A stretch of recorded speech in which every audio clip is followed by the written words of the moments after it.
রামগঞ্জ বিএনপির তৃণমূল ভোট তালিকা আওয়ামী লীগের দুরশোর সাধারণ সম্পাদক পদপ্রার্থী ফ্যাসিবাদ। বিস্তারিত জাকির হোসেন পাটোয়ারি এর পাঠানো ভিডিও ও তথ্যচিত্রে।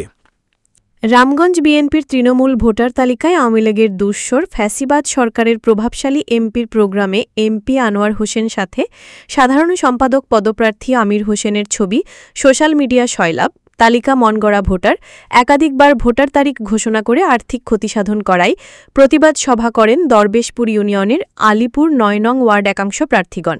বৃহস্পতিবার বিকেলে আলিপুর ওয়ার্ড বিএনপির কার্যালয়ে প্রতিবাদ সভায় বক্তব্য রাখেন সভাপতি পদপ্রার্থী আবু জাফর মোহাম্মদ বাহাউদ্দিন, সাধারণ সম্পাদক পদপ্রার্থী মোহাম্মদ খুরশেদ আলম, সাংগঠনিক সম্পাদক পদপ্রার্থী মোহাম্মদ আমিন, উপজেলা ছাত্রদলের সাবেক ক্রীড়া বিষয়ক সম্পাদক ও দরবেশপুর ইউনিয়ন ছাত্রদলের সাবেক সাধারণ সম্পাদক আব্দুল মান্নান, স্থানীয় বিএনপির নেতা রুহুল আমিন, বিডিআর নূর আহমেদ, শামসুল আলম পাটোয়ারি, আব্দুল মান্নান খোকন, আবুল ফায়েজ আলী আকবর, মাসুদ আলম, হুসেন আহমেদ, নুরুল আমিন সহ অনেকে।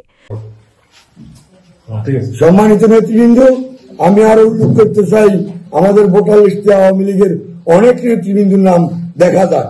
তার মধ্যে উল্লেখিত কয়েকজনের নাম আমি উপস্থাপন করছি। প্রথম নাম হল জনাব আবুল কাসেম এবং তার স্ত্রী হাজিল মিয়া, দুলাল মিয়া, মোস্তফা মিয়া, মাসুদ মিয়া। আর এই যে তালিকাগুলা হয়েছে ভোটার তালিকা, এটার মধ্যে আওয়ামী লীগের বহুত লোকজন আছে। এগুলা বাদ না দিলে আমরা নির্বাচনে যাব না, এটা আমাদের ক্লিয়ার কথা। আমাদের আলিপুর নেতৃবৃন্দ আছে, ওনারও মতামত নিয়ে আমরা কথাটা বলছি, ওনারাও এটাতে একমত হয়েছে। এই কারণে আমরা, আর এই যে তালিকাগুলা হয়েছে ভোটার তালিকা, এটার মধ্যে আওয়ামী লীগের বহুত লোকজন আছে। এগুলা বাদ না দিলে আমরা নির্বাচনে যাব না, এটা আমাদের ক্লিয়ার কথা। আমাদের আলিপুর নেতৃবৃন্দ আছে, ওনারও মতামত নিয়ে আমরা কথাটা বলছি, ওনারাও এটাতে একমত হয়েছে। এই কারণে আমরা সামাজিক সম্মেলন করতেছি। দায়িত্ব পালন করছি, আমি আলিপুর সভাপতি পালন করছি। আমি যখন সবাইকে ডাকলাম যে আমরা সামনে একটা নির্বাচন, আমরা নির্বাচনের প্রস্তুতিকালে আমরা কে কে প্রার্থী আছেন সবাইকে করবো, তখন সবাই করলো যে প্রার্থী আমরা যেই করেন সবাই প্রার্থী কহিয়া আবার সই করছে আমার খাতায়, করলো যে আমরা আপনি যেভাবে করে দেন আমরা ওইভাবে নির্বাচন মেনে নেব। কথা বলার পরে তারা খাতায় সই করছে। সই করার পরে নমিনেশন বিক্রি হয়ে গেল। নমিনেশন বিক্রি হওয়ার পরে এরা আমাদের ৩জন প্রার্থী দিয়েছে। ৩জনে যারা আবু জাফর সভাপতি, সাধারণ সম্পাদক যারা খুরশেদ আলম এবং আমি সাধারণ সাংগঠনিক সম্পাদক হিসাবে আমি ঘোষণা করছিলাম। এবং নেতৃবৃন্দের সামনে সবাই, আমাদের উপজেলা নেতৃবৃন্দ, থানার ইউনিয়ন নেতৃবৃন্দ সবাই উপস্থিত ছিলেন। সেই লক্ষ্যে আমরা আগেছিলাম। হট করে আমাদের ৩জন নমিনেশন সাবমিট করা হলো, ওরা নমিনেশন সাবমিট করতে পারল না। তার কারণ ছিল ওই তাদের যে সভাপতি ওদের ভোটারই হয়নি, ভোটার না হওয়ার কারণে তাকে তারা মহিলা ভোটার নিয়ে প্রশ্ন উঠেছে। এটা নিয়ে আমাদের নেতৃবৃন্দ, স্থানীয় নেতৃবৃন্দ, ইউনিয়ন নেতৃবৃন্দ, উপজেলা নেতৃবৃন্দ সবাই এখানে আসা অনেক বাকবিরোধতা হয়েছে। পরে করে যে আমরা নির্বাচন, আমরা আগামী নির্বাচন আমরা চাই, ওনারা করলো যে আগামী নির্বাচন। তখন সবাইকে ভিডিও কল আমাদের সবাইকে দেখাইছে।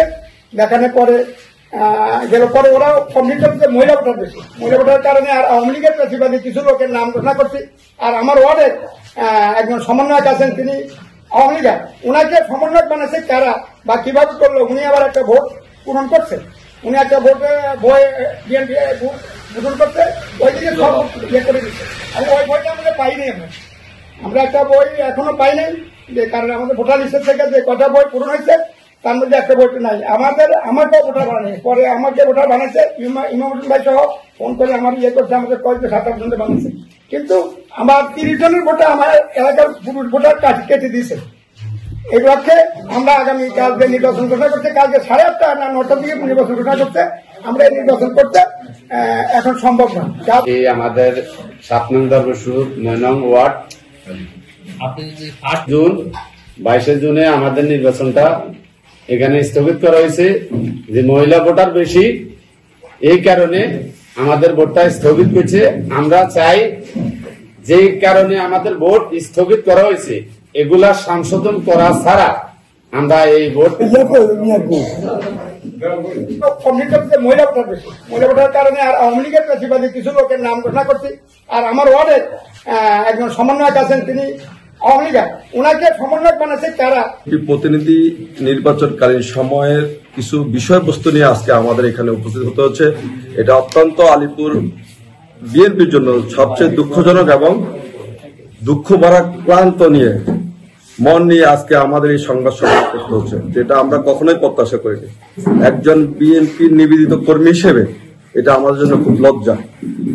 সম্মানিত